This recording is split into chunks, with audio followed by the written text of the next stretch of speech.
Welcome to a Psalm for today, your reassuring voice that Jesus is Lord, where today we speak about angels in the Psalms.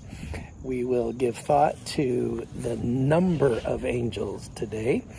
We have considered Gabriel as one of the high-ranking messengers of God.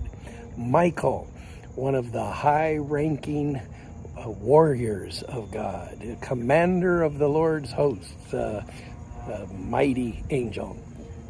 We've considered how they remind us to honor the holiness of God.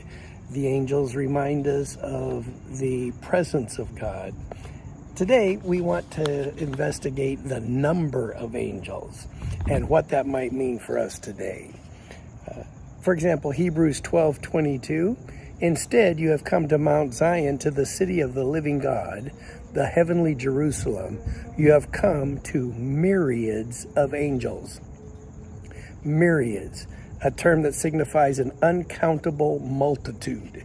So there, Hebrews 12:22 says there's so many you can't count them. Revelation 5:11. "Then I looked, and I heard the voices of many angels, numbering thousands upon thousands, and 10,000 times 10,000. They encircled the throne and the living creatures and the elders."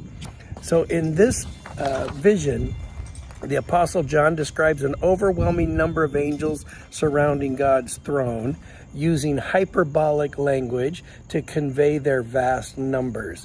The repetition of thousand upon thousands and 10,000 times 10,000 serves to illustrate the limitless number of the angelic hosts. Daniel chapter 7, verse 10. "A river of fire was flowing, coming out from his presence.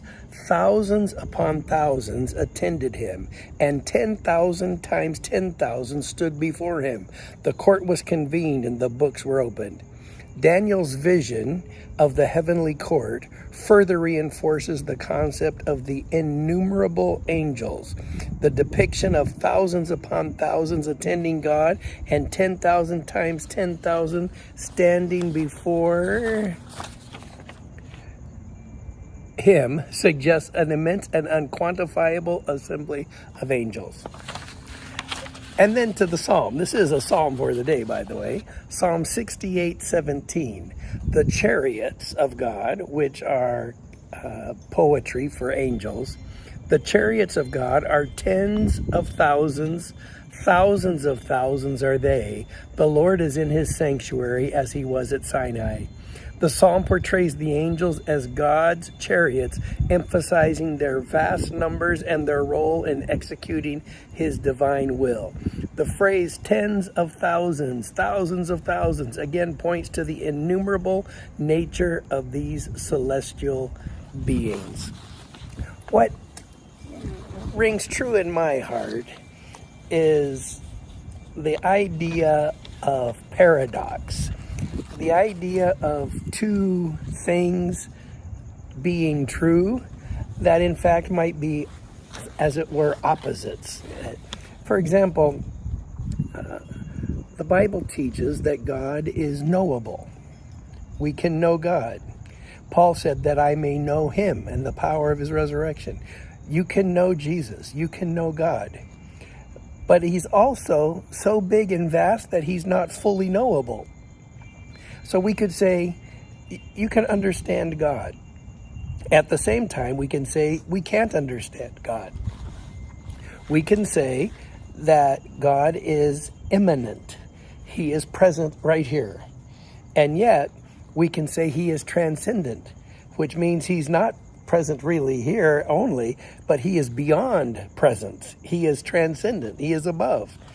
Isaiah said that God says, "My ways are not your ways. My thoughts are not your thoughts. As high as the heavens are above the earth, so high are my thoughts above your thoughts."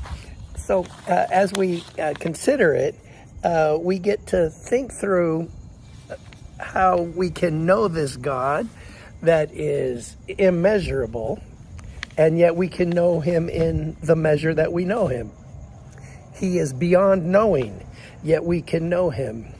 The the idea I'm after today is how vast the unseen realm is in God. We know such a little component of reality. I'm going to guess that based on the vastness, based on the infinity of God, we don't even know 1/2 of 1% of what there is to know. And yet, we get so locked in on our reality, we get worried about what we're worried about, we get mindful of what we're mindful of, and we forget how big this thing is. It is huge. And special thanks to songwriters and parents that had me learn Christian music. When I was a little kid, my parents would go around and raise money for missions to serve in Alaska. And as we would do so, they'd have me sing. And my brother and sister would sing sometimes too. But I remember singing this song. How big is God? How big and vast his wide domain. To understand these lips can only start. He's big enough to rule this mighty universe, yet small enough to live within my heart. That grabs it for me. He's so big, we could never know it. Even in eternity, you will never know, neither will I, fully will we know God. Never. He is infinitely beyond knowing. And yet, we will know God at the level of capacity He grants us to know Him. And so, the innumerable angels reminds us that we can count how many people are on the earth. What is it, about, I don't know, 7 billion people on the earth right now? We can count them. 1, 2, 3, 4, 100 billion, not billion, 100 million, 7 billion. We can count. The angels are beyond counting. And so there is a vast unseen world. And this vast unseen world is under the leadership of God. And God's got the whole world in His hand. But He also has everything beyond the world in His hands. So we could say He's got the whole universe in His hands. But what if there's more than one universe? Right? And if the universe is expanding, sorry, there's so many mosquitoes right now. If the universe is expanding, in what is it expanding? It just is so amazing. Brothers and sisters, my point is this. God is so big, so strong and so mighty, there's nothing my God cannot do. Okay, that was a song. My point is, even the angels are innumerable. And what are there besides angels that we don't know about? I think about the U.S. military. What was it? The spy plane that we denied we had years ago until they took a picture of it in wherever it was. Was it in Russia where it crashed? And they sent a picture and they go, well, we do have that. Well, what does the U.S. military have now that we don't know about? No clue. There's got to be something, many somethings that we have no idea they've developed over the years. Well, that's U.S. and that's military. Think about God.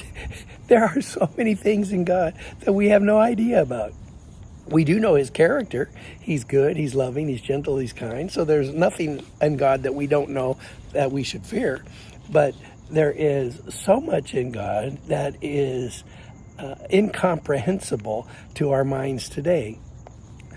As some go to sleep now, as some rise from sleep, as some listen in commuting to work, some listen in prisons and hospitals, some listen in great joy, some listen in great grief.